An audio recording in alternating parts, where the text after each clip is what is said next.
Welcome to the Middle Tech Podcast, this region's leading business podcast shining a light on technology, entrepreneurship, and the future of business in Kentucky and beyond.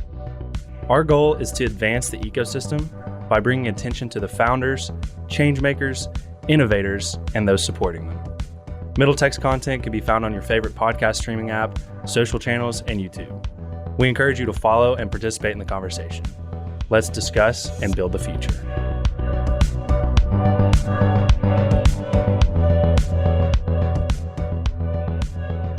All right, thanks for joining.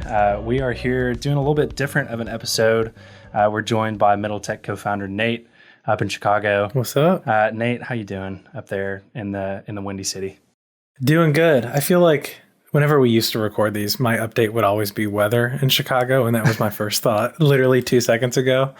But I'm doing good. I'm wearing my spring colors because literally it was like 55 yesterday. So now we're catching up to Kentucky like a month ago. And I'm feeling good. This is when I start to like living in Chicago, when spring rolls around. Everything else is just bearable. But you've had some life updates, so give us an update on what's going on up there. Yeah, for sure. So we're recording this Thursday evening. This is going to come out in a few days on Monday. But for us, tomorrow, Friday, is going to be my last day at IZEA, the influencer marketing company that I'm working at right now. I actually not reconnected. We've been talking, obviously, but with some buddies from Fuji, Michael Lewis and Sam Marks. And I am joining their company starting next week, Thesis Education. So they do education technology. They're combining education content and the platform that it's delivered on, which is called an LMS, in some really cool areas, entrepreneurship and music to start, but they're hoping to grow beyond that. So I'm pumped to join the team. I'll be the fifth employee, startup grind kind of life. But obviously we do this. That's the kind of stuff I love. And it's Kentucky based. So you can see my face down there a little bit more here and there. I'm excited for a new challenge. Super exciting, man. Congrats on that. And Thank you. We'll eventually convince you to move back here. I'm pretty confident. I'm sure it'll happen at some point. Before we dive into this episode, we just want to give a quick shout out to our sponsors. So to start, we have Land Betterment. Land Betterment is providing sustainable business solutions on these old abandoned strip mines by upcycling them and putting sustainable businesses in their place. So you can learn more about them at landbetterment.com, or you can go check out our episode with them. That is episode 97. And then we also have the Johnson Law Group. So Brandon Johnson was also a guest of ours on episode 108. He is a lawyer that is dealing specifically in startup law. So he has worked with companies like Papa John's, WeatherCheck, who we've had on before, Instagram influencers. He has a ton of experience, and he is also a Kentucky guy. So he is from Fordsville, Kentucky, and attended the University of Louisville. And as Evan has said multiple times through these sponsorship reads, if you're serious about starting a business, it's always necessary to begin consulting with a lawyer early on. And he is happy to do free consults.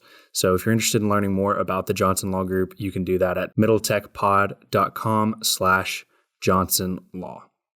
So to give a little background on what this episode actually is, we wanted to switch things up a little bit. And we wanted to do an episode where we gave our audience and the community a chance to submit their questions to us that they want to hear us talk more about. And even though we may not be experts in everything they're asking questions about, we just want to have some discussion around those questions. So we have picked the top 5 questions from the questions that were submitted through our email, through our social media.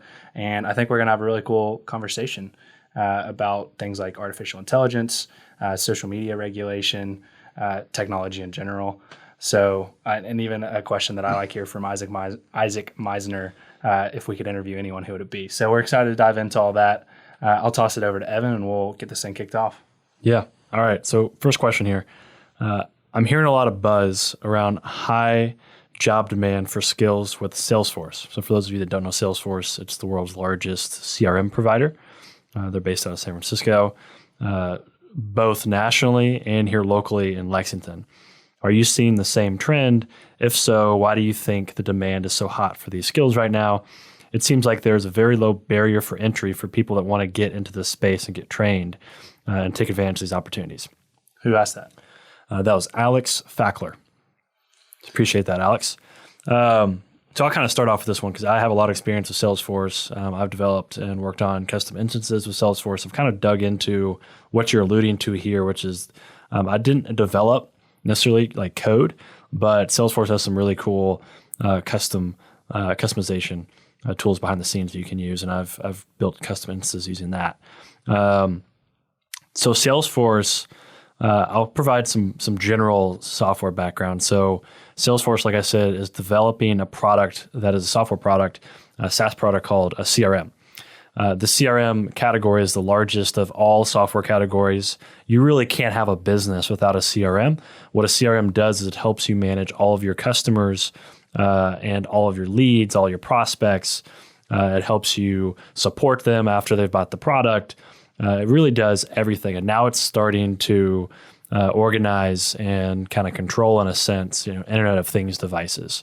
So physical things. Not only are you managing your customers and people, now you're starting to manage Internet of Things devices with CRMs. So it's the largest software category, and Salesforce is by far the leader. And so the reason that you're starting to see all these jobs pop up is because it's such a dominant platform and it's such a large part of a business. Like I said, you cannot have a successful business without a CRM. It's impossible. And so why is the demand so high? Because there's a lot of nuances around CRMs, depending on what kind of business you are, what your product is, how you want to deliver your product, how you want to support your customers. And in order to do that, there's going to be a lot of customization. And so you're starting to see people that only work and develop on Salesforce. So Salesforce is a platform. A platform is defined as something that you can build on top of that other pieces of software plug into. And Salesforce is by far one of the largest in the world, if not the largest. So that's why you're starting to see the demand, is because you're starting to see platforms like Salesforce be the bedrock and the foundation of a business. Businesses are almost built on top of software like Salesforce. So that's why you're starting to see that demand. Yeah, you may end up doing a lot of the talking here just because you're actually building a CRM yourself. Yeah. So take your experience building Simba and kind of the practices and the principles that you've built into Simba, and kind of relate that to how Salesforce was the first CRM software, if I'm not mistaken. To put it in the cloud. They weren't the first. Put it in the cloud. Okay. They were the first to put it in the cloud and deliver it Okay. In a SaaS model. Okay. So just kind of relate, how Salesforce has progressed and how you're going about building your CRM platform as well. Yeah, I mean, the CRM space has adapted. So it started as desktop software that you would physically buy and plug in and put a disk into your computer and download it and use it. And so it was not in the cloud. It was on-prem, is how you would say that. It was on-prem software. Oracle, Siebel, companies like that developed it first for software and for companies to use. And then Salesforce came along and built it in the cloud. And so what that meant was now you could access your CRM through a web browser. You no longer had to do it on-prem. You no longer had to use servers that were in the physical building. You could have your complete CRM database that was across the country. And that's a really big idea and really big moment in software. Because, again, when you can access that data, no matter where you are, through the internet, and all you need is an internet connection, it really frees up your business and can allow you to operate in a lot of new ways. So that was kind of one of the big innovations that came to CRMs. And really, in the last 10 to 15 years, CRMs haven't changed at all. They've always just been databases, and you're starting to see other platforms start to plug into them. And that's how they've really adopted over time, is Salesforce built this platform, and they've really used their ecosystem to adapt and provide future solutions to their customers based on what is being plugged into their platform. Well, what's happening now is, for those of you that are listening, might be familiar with a company called Twilio. Twilio is, in my point of view, the next CRM. It's not defined as a CRM. They are a developer API, so they're building developer tools. And essentially what they've done is they've deconstructed the CRM and made it into APIs. And what an API is, an application programming interface. It allows two different pieces of software to communicate to each other, interact with each other, and transfer data from one to another. And the reason that Twilio is really important right now is because, like I said, they've deconstructed a CRM. So what used to be a database is now pieces that you can configure however you want to put together a CRM. So the future of CRMs, in my opinion, is all about user experience. And so Salesforce is just this database that you go in and you put a lot of data into and you keep track of all your customers. But as a user, you're spending all of your time on Gmail or outside of the CRM. What's happening now and where the future is going is the whole workflow, your day-to-day job will be spent inside of the CRM. And you're just now starting to see this. And so, you alluded to what I'm building now, Simba. We're building a CRM for the real estate industry, and we're building a very workflow-heavy CRM. It's not going to feel like a database. It doesn't even look like a database. And so for me, the future of CRMs is very niche solutions because of Twilio, and it's very workflow-heavy, not database-heavy. And so that's kind of the big shift that we're starting to see. And again, the reason there's so much attention from a job demand perspective is because it's such a large market. Every company needs one, and it's changing fast. Salesforce is changing fast. They're always probably going to be one of the largest, if not the largest, but a lot of companies are coming after them like HubSpot. But the future is going to be Twilio, is developer APIs. Yeah, I think it's interesting you said kind of niche markets and specific CRMs. And in my head, that's where these job opportunities are coming from. You mentioned like CRMs traditionally was a database of customers and you could, see your last interactions with them and see what they ordered, things like that. But Salesforce, as a specific example, has taken that so much further. They've acquired or built so many solutions where you can now use that data to target people on social media, to run email campaigns, to manage your shipping logistics.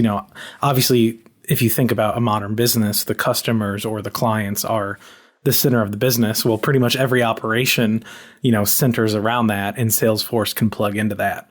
But every operation is going to be custom for every business. So people need to build ways to connect to this database, connect to these solutions for their specific use case. And so the way that I look at these Salesforce engineers, and I've experienced them, is kind of taking this behemoth of a software and making it work for you, because it is such a big platform that businesses are going to have to customize it. And so you get an engineer to do that. But I think it is true, like this question says, like that's a relatively low barrier of entry as far as, computer development goes, and it's only going to grow. So I could encourage individuals to look into that. I think that's a great career path at this point. I think the average salary for a Salesforce developer is anywhere from 80 to 150K a year. Yeah, it's high. The businesses are paying a lot for Salesforce developers because of, again, how important it is. An example of how far a CRM can stretch is, the CEO, Mark Benioff, I study him a lot. And in his book, he talked about how Salesforce powers, if you have a Toyota vehicle and you get a notification on your dashboard, that's Salesforce. So what it's done is Salesforce is connecting the devices in a car and connecting the car to the internet, and has a profile on all the different parts of a car. Anytime when that profile changes and it needs to send a notification, that's done through Salesforce into your car's dashboard. So that's just an example that maybe somebody wouldn't think of that is powered by something like a CRM for Salesforce. Yeah, I think one of the exciting things for me to think of, just kind of these new developer tools in general, and I think this applies to CRMs in the way that we're describing this position of a Salesforce developer, is these companies are now like building blocks that you connect all these different parts of APIs, and you essentially come up with this really robust solution that's very customized to your business, or you might even create a whole new product from connecting various parts of these APIs. So I think we're just going to continue to see more of that. I don't think that the demand for these kind of positions is going to slow down anytime soon. Okay, so that was a great conversation about that question. Thanks for that question, Alex. Moving on to this next one from a good friend of ours who is in law school, Joseph Profancic. He says, should social media platforms such as Twitter have absolute discretion in creating their terms of service, thus giving them unlimited ability to censor speech? And if not, who should regulate them? So this is something we've been discussing a lot. We talked about it a lot on our Friday updates. It's something that's been in the news a lot with the insurrection at the Capitol. Every social media platform has been under scrutiny, has been in the spotlight because of this. And I like the way that Joseph phrased this question, because I feel like a lot of the social media platforms, Twitter especially, have relied on saying, well, it's within our terms of service to ban somebody off the platform. They violated our terms of service, and that's what they're falling back on. Well, they're the ones that created that terms of service. So I like the way this question is worded, just because I think it's really thought-provoking. So Nate, I'll let you kick this one off. Should social media platforms have absolute discretion in creating their terms of service? Yeah, this is a tough issue. I honestly don't know how I feel about it. I guess if I had to sum it up in one sentence, I'm not sure. I don't think anyone's sure. I think social media, and we've talked about it on this podcast and on our Friday updates before, social media has become more than a place you could, go to share photos or whatever. Like, it's kind of the lifeblood of public discourse at this point. And when you think of it as a utility in that way, there needs to be some regulation. But never before has there been such a quote unquote utility, such a ubiquitous way people received information that was also completely private like that and influenced by anybody. So should Twitter have absolute discretion? No. I'll say that there needs to be some kind of oversight. There needs to be some coalition among the social media players in the space, maybe with the government. But should somebody just come in and do whatever they want on Twitter without Twitter's discretion or without them having a say in it? I would say no as well. So I think we need to find some kind of hybrid solution where these platforms know themselves better than anybody else, but there's probably third parties that know the impact better than anybody else. And there needs to be some kind of collaboration to make sure that these places are safe and healthy for everybody, but also not discriminatory if somebody has a dissenting opinion. Agreed. And that's where it's tough right now, because it's hard sometimes to find, especially on Twitter as an example, to find that the difference between a dissenting opinion and a dangerous one when it comes to things like the far right movements that turned into the Capitol insurrection. And that we need to find that line, because we can't dampen certain opinions, but we can't allow for dangerous actors to coordinate either. Absolutely. Yeah. And I think we're starting to see the beginnings of, a committee or an organization that can hopefully assist in this sort of, regulation. So Facebook has formed the Oversight Committee. It's literally called the Oversight Committee. And they've got a lot of good diverse backgrounds of where people have come from. And they've got that website. I think I mentioned this on a Friday update, but you can go to theoversightcommittee.com, I believe is the website, or you can Google the Oversight Committee and you can see everyone who's involved in it. You can see the cases that they've weighed in on, what they decided on those cases. But to Joseph's point here, I think that they probably need to start digging into, what the actual terms of services say for these different social medias. I think that the general public needs to understand a little bit more inherently. I don't think, I would be willing to bet that 99% of the population has never read a terms of service period and would not be able to tell you what the terms of service for a social media like Twitter, like Facebook. Evan, we'll toss it over to you. What's your take on this? Yeah, I mean, I want a few things. I want transparency. For sure. So I want transparency into the terms and conditions. I want transparency into their decisions. And I want an audit trail of all their decisions and what led up to them. So that transparency, I think, is one of the most important parts, because if you don't have transparency, then you have to question the people making the decisions and the fact that there's probably bias. And if they were to be transparent, then you leave it up to the general public to make that decision. And right now, the general public just doesn't have that opportunity, and that has to exist. Another thing is, diversity in those that are making the decisions. Until, Facebook put this board together, there were boards within the companies. So there was, a board, a group within Twitter, there's a group within Facebook and Pinterest and, Reddit, who were trying to make these decisions. And ultimately, all these companies are in Silicon Valley. They're probably majority white. They don't have any kind of representation from foreign actors, foreign governments, foreign countries. So I want diversity, because the internet's a very diverse place, and you have to have diversity for healthy conversation. And so if there's not diversity, then it's going to be a very unhealthy internet and social community. And I guess the third thing is there just has to be a third party outside of the social media companies. I don't trust them. I love social media. I look up to their founders. They've built amazing businesses. But at the end of the day, I don't want Jack Dorsey. I don't want Mark Zuckerberg. I don't want these people making decisions on behalf of everybody else. I want some kind of third party that is a mixture of elected officials and assigned officials that are diverse. And I think that has to happen, outside of the realm of these social media companies. And so it's starting to happen. Facebook, like you just said, created the oversight board. That's a third party. It's not Facebook initiated it, but it's not a Facebook group. It has nothing to do with Facebook. They just initiated it. So that is what needs to take place, and that needs to grow and build. So I guess those are the three things that I'd say I want, because I don't know what the right answer is, but I think the right answer involves those three things. Yeah, and thanks for correcting me there. It is the oversight board, not the oversight committee, if you're going to look that up. But it's almost like we need a Bill of Rights or some sort of like document that is for all social medias and maybe even the internet as a whole. I think we're now getting to the point where the internet is so powerful, social media is so powerful. We cannot just be turned loose on it and letting, companies that are getting so much power in big tech like Google, like Facebook, like Apple, like Twitter. We can't just let them have free reign over, they're essentially making the laws within their own land.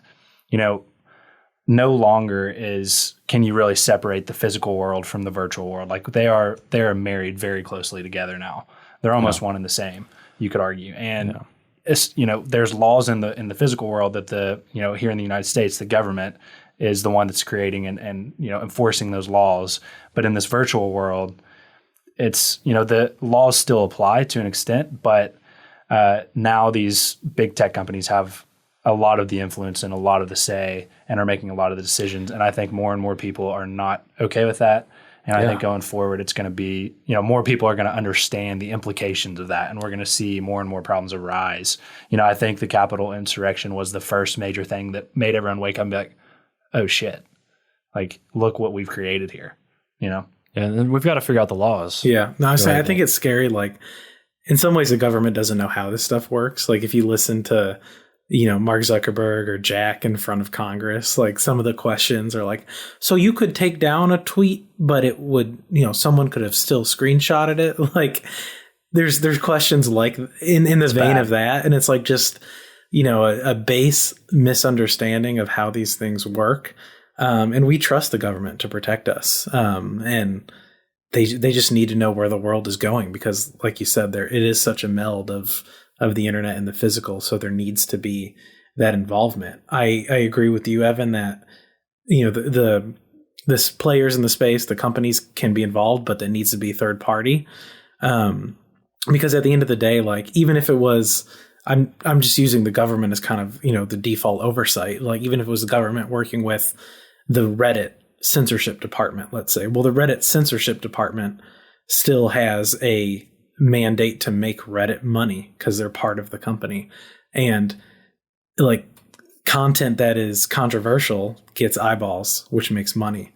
So there needs to be something just completely separate that is honestly separate from the forces of the market to control, what's deemed dangerous or not. Somebody's got to figure out like time as well. So like Donald Trump, if he continues to be banned, that's complete bullshit. Like, if Donald Trump is not allowed to be back on the internet, like, that is ridiculous. Same thing with Parler. Like, if you got to give these people like time limits to make decisions and fix what the mistakes that they were, because it's just like in real life. Like, you're not going to send somebody to jail for life for a particular crime that's nobody was killed. I mean, with Donald Trump, I mean, people were hurt, but he didn't directly do that. And, these major platforms have an opportunity to deplatform and take the voice of one of the most powerful people in the world. Even when he's not a president, he's still one of the most powerful people in the world, influential people in the world. Whether you like it or not, that's the facts. And if they're allowed to keep somebody like that off the internet because they don't align with some of his opinions, and yes, he made mistakes, I don't agree with that at all. So that's where like the thing is like these companies cannot be making these decisions. And if they are, then they've got to have some kind of oversight that has the at least the end say. Like they can have input, but you can't let these people make these decisions because at the end of the day, there's going to be bias, and they can't make the right decisions if there's no diversity. Yeah, and I think just to clarify there, like we talked about this on our Friday update after the insurrection had actually happened. Donald Trump did need to be removed at the time with the current circumstances, but a lifetime ban to say you can never come back, that it just seems very, very extreme, and I think that's a slippery slope to go down. Yeah, to deplatform somebody off the internet is, I can't imagine something worse happening online. Yeah. Like to just be erased from the internet is not okay. Doesn't matter what a person did. Like you got to give them time to realize their mistake and correct themselves, and then you got to let them on. Like it's like giving somebody a death penalty. It's obviously not killing somebody, but it's killing their digital presence. Yeah. And nowadays, digital presence is so valuable. One thing I just thought of, like in relation to this, we're thinking of, how social media, could be censored or could be dangerous. Are we even limiting, the conversation we need to have with that? Like social media is changing. Like let's use Clubhouse as an example. There's no posts on Clubhouse. Trump or anybody else couldn't post something, like he would say it and then it would be gone, but then somebody else could repeat it because they heard him say it in a Clubhouse room. Like I think any action that's taken needs to consider just these technological advances that we almost can't even consider yet. And it's just going to have to be a constant updating of rules and a constant reimagining. And that's just going to be a challenge that we've never had to deal with before.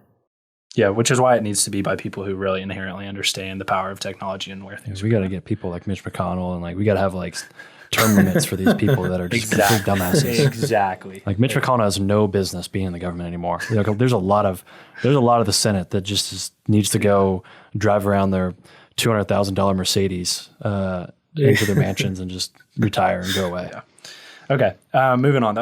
Thanks, Joseph, for that question. That was a great question. That was a great discussion. Moving on to our buddy Sam White. Sam, the DJ, Sam Story. Go check him out at the Roxy. The Roxy. That's one of my top spots. No question. Bells and Roxy. I still got to get there.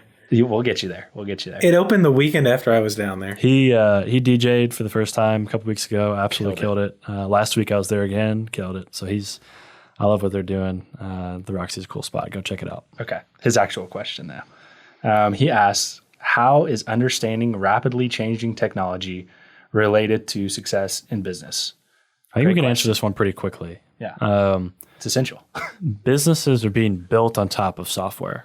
So when you think of a business is made up of people and processes. And in today's day and age, those processes are enabled and done through software. Those processes are now more efficient, and they're now more transparent, and they're more effective using software. So if you want a business that is able to work into the future, you've got to think of it as it's being built using software. There's no such thing anymore as a business that's not a tech company. If somebody is starting a business and you don't view it as a tech company, I'm not going to say you're going to fail, but I'm going to say you're not thinking of it correctly. Because every business has to be enabled by technology. Again, if you're a retailer and you have a physical brick and mortar store and you sell t-shirts and you don't have a CRM, you're messing up, and you have to have a CRM. So, to answer your question, Sam, businesses are built using software that enable their processes and their people. Yeah, and I think to kind of elaborate on that, being able to understand, the implications and the possibilities of technology, even within business, but outside of business as well. It's hard to kind of separate your business life from your personal life nowadays. Like everything is just kind of stirring around in one big pot. I think having a core understanding of technology allows you to have an understanding of, oh my gosh, this is where this could go 5-10 years down the road. Okay, here's a trend I need to start paying attention to. And then you get ahead of trends, and then that's how you really establish a lot of success in life, I feel like. Yeah. Imagine trying to start a business, even if it's something like, I don't know, a painting company, like the most analog thing. Imagine using no technology to start that business. I literally don't. We're not capable of thinking about that, but the people that, a lot of the founders that run painting companies don't probably, they're still using notebooks and. Yeah, for sure. But like, I couldn't fathom, how would I even start an LLC without my computer? I have to go to like the courthouse. I can't even fathom doing that. And you obviously take that to further, like talk about CRMs, talk about social media marketing like we did. Like, I can't imagine it, but to compete in today's space, it's just absolutely essential. Absolutely. Yeah. I think that's one that we can all pretty inherently agree on that is super important. So we'll, unless either of you guys have anything to add to that, we'll leave it at that. No, that's good. Okay, perfect. Moving on to the next one from a good friend of ours that's involved in the community, Isaac Meisner. He asked if we could interview anyone in the world, who would it be? I'm not going to limit ourselves to that is alive right now. So if you guys have any, I people was, that are but that's in the past, huh? I was about to, but my answer would have been way too cliche, and I'm trying to kind of. Can I guess your answer for this? What were you going to say? What? Yeah, go ahead. Elon Musk. Yeah, I mean, yeah, like that would be sick. I want you guys to answer first, though. Go ahead, Evan. It's thought provoking. I got mine. So I've kind of got like a few people that I've always looked up to. Elon Musk is definitely up there. Like people like LeBron James, the way he's carried himself throughout his career, being so professional, and complained at every being play, such a great athlete, professional somebody like that. Yeah, well, whatever. Let's say Bill Gates. I think he's one of the geniuses, of our time. But somebody that I think is an equal genius that a lot of people hate, but a lot of people love. I want to talk to Kanye. Kanye West is somebody that I really look up to in a lot of ways because he is a creative genius. I value creativity a lot. I've never seen anybody as creative as him. Elon Musk is probably close to him, but he's also very technical. Kanye West is just somebody that is an anomaly of a human being. He's an extremely intelligent person, but people don't look at him. Some people don't look at him that way. But I think he's a genius, and I'd love to just understand what it's like to have a conversation with somebody like that. That is in a different field. His brain is not normal. There's just something there about people like Kanye and Elon Musk that the rest of us can't understand until I feel like you're able to sit down and have a conversation with them. So I can't even imagine what that would be like. You can watch Kanye talk with Joe Rogan, but you can't really put yourself in Joe Rogan's shoes necessarily. And so I would want to be interviewing Kanye would be my answer. You have no idea where that conversation would go. And that's kind of the beauty of it. Oh, yeah, exactly. It's because with other people, you would ask like you would ask common questions like, how'd you grow up? Where's your background? What do you enjoy? But for him, he would own the conversation. I don't know. It's just, what would you ask him? Yeah. No, you could, like, I don't know if that was a hypothetical question or not, but I'm thinking about it and I have no idea. I think I would just want him to talk. I would be like, how are you, Kanye? And then I think there would be an hour conversation just stemming off of that. It should be wild. I would want him to dive into what creativity is for him. Yeah. Because he taps into creativity that, at least in our lifetime, in my opinion, we haven't seen anybody else be able to tap into across multiple fields like that. In a way, I feel bad for him, which is it's kind of funny saying you feel bad for like a multimillionaire, but billionaire. Yeah. With Yeezy. Yeah. People don't understand. I mean, clearly we don't understand, but I think we get that his mind is just working differently. And I don't want to like fanboy about Kanye because I think all three of us love him, but it's clear that just like his artistic mind is something that impacts the rest of his life too. And it's hurt him in a way. So I kind of feel bad for that. Yeah. But my answer, Logan, you saying, let's open it up to people who may not be alive, had me thinking. And I think my answer would be Walt Disney. When I was a kid. Great answer. When I was a kid, I was obsessed with Disney World. Maybe as every kid is, but being me, like I started researching, I started wanting to know more about it, which of course led me to Walt Disney and, researching his life. He has such an interesting life, but I think what really makes me, kind of look up to him is, he literally built worlds. Like he built so many franchises. He built a movie empire. He built physical worlds. He built, a merchandising empire like the world had never seen at the time. All around joy and happiness and the characters and the thing that he liked. And just being that innovative. The idea of a theme park and the way that he built it was extremely innovative. animation, the way he was doing it technically was innovative at the time. The idea that he could be so innovative, yet so family friendly, so accessible for everybody, it's amazing. And like, I would love to just be with that kind of entrepreneur who was accessible yet technically above everybody else at the same time. Great answer. That's a good one. Absolutely. I think mine's going to be Steve Jobs, which is still kind of a cliche answer. I ping pong back and forth between a couple. I think Neil Armstrong would be a great interview. I've always idolized space. That was kind of one of them that popped into my head.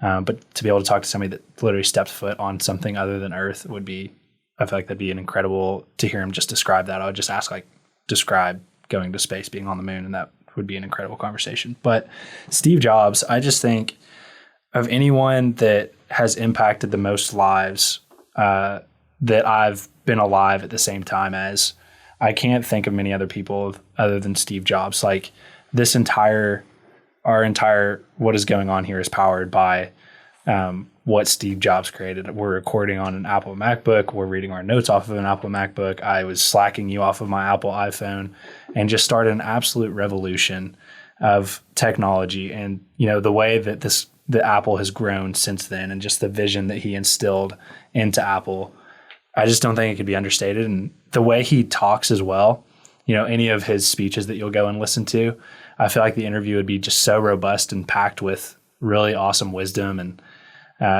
mine would be Steve Jobs. Seeing him answer past interview questions, he's an awesome interviewer. He comes up with, he throws some curveballs that are just genius responses. And I love his interviews.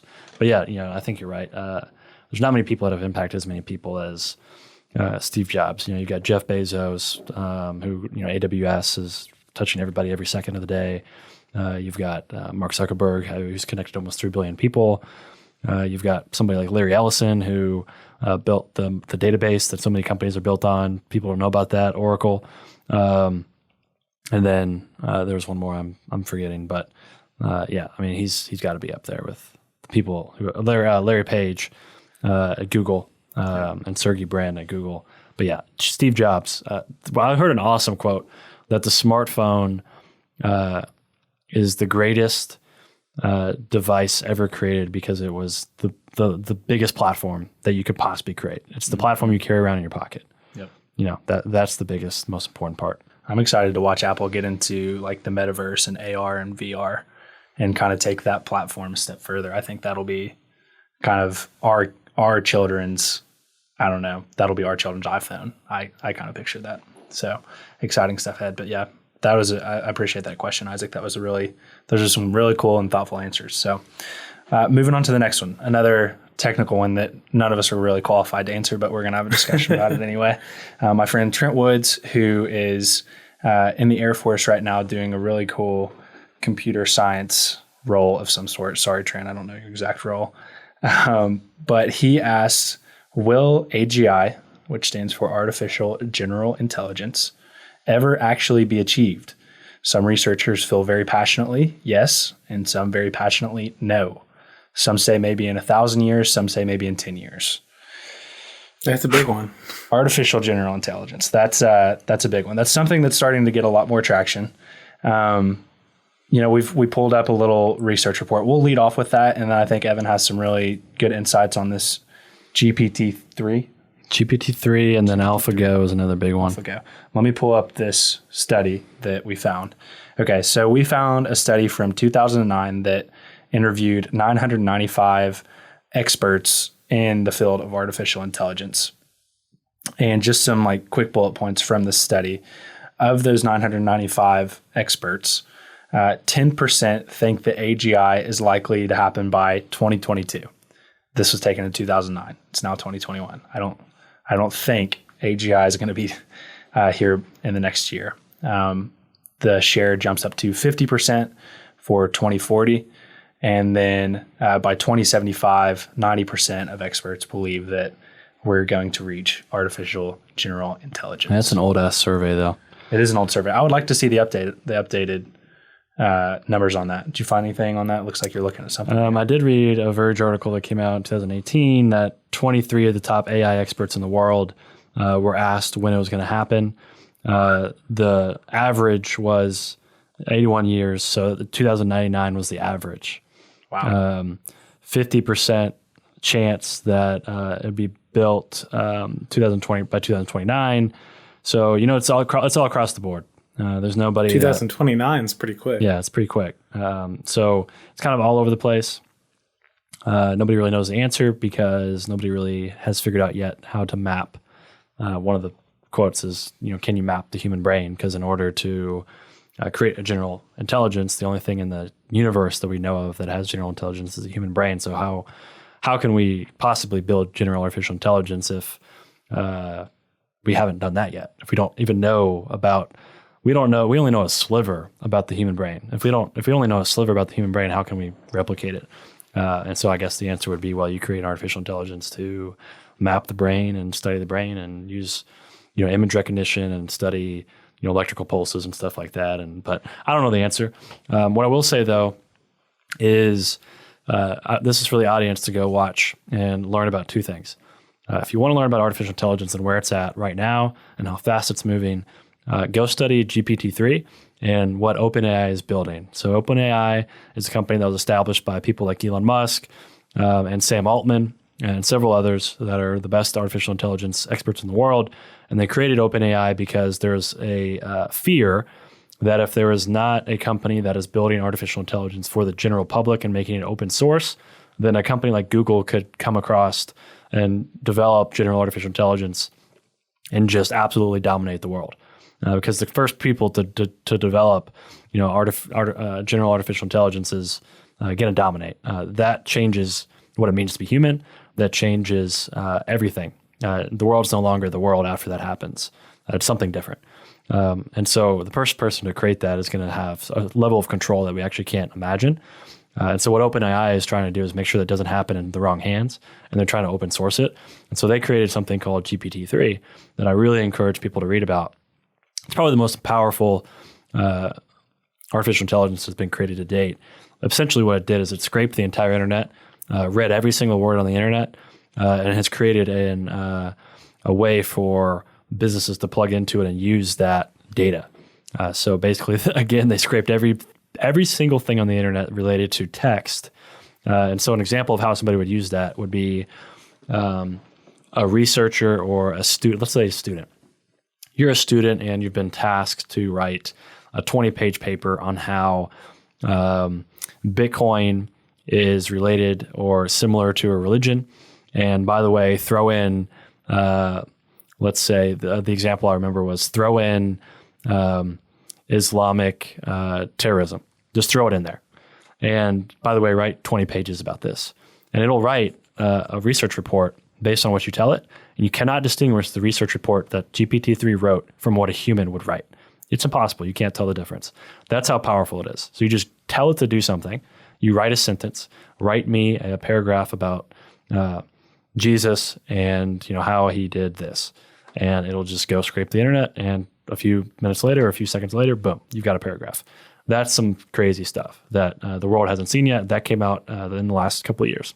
How many of our college student listeners are listening right now and going to Google on their phone and typing, how do I use GPT? Yeah, figuring it out.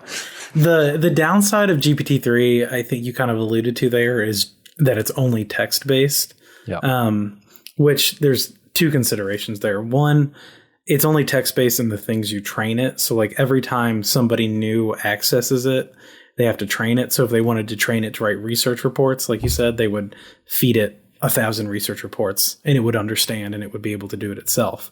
But if someone else separately trained it to write contracts, it wouldn't be able to think like, okay, how would I translate this contract into a research report or vice versa, just as an example. So there's still kind of that limited line, I guess, to illustrate it, line of intelligence, which is where it then becomes difficult to be general intelligence.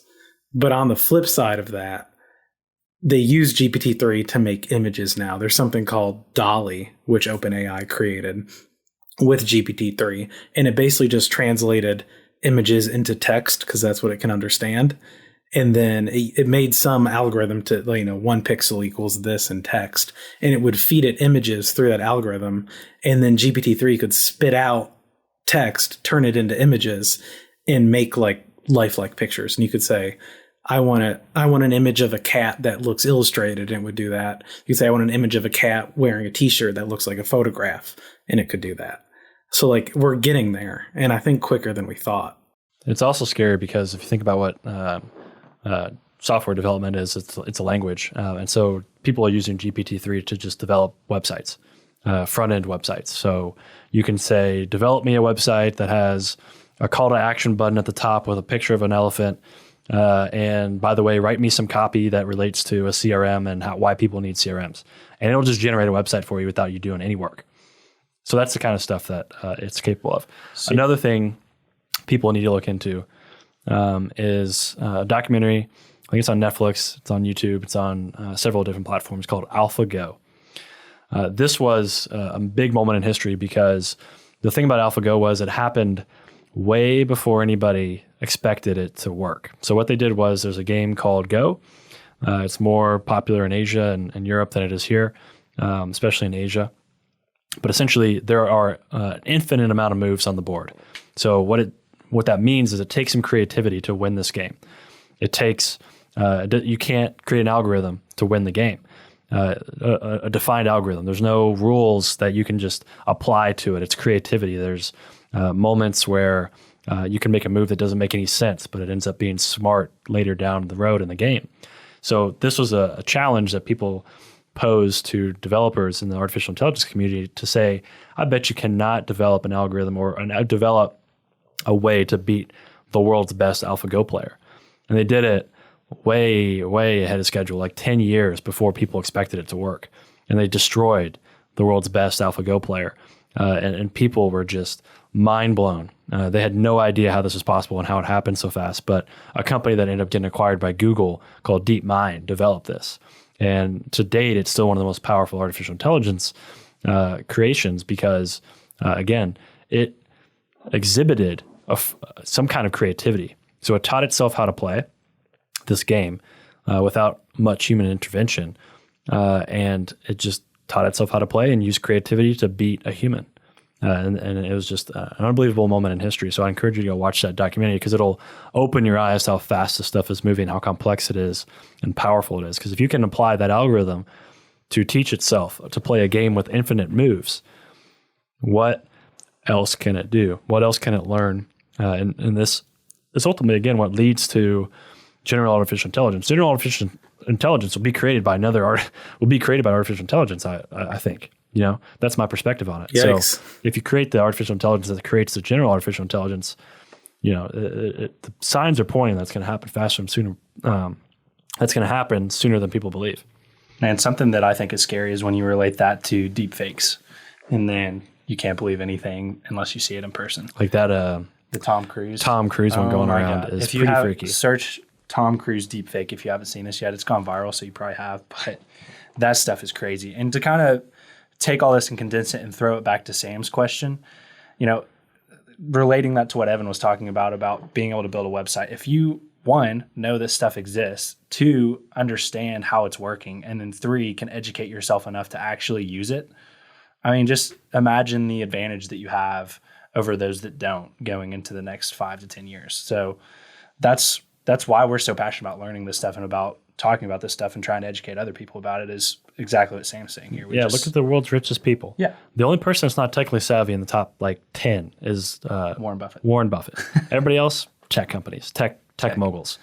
And he hires the people to be tech savvy around him. Yep, exactly. What do you guys think of the statement, once we achieve like the artificial general intelligence, that it, as soon as you achieve that, it instantly becomes like a superhuman intelligence?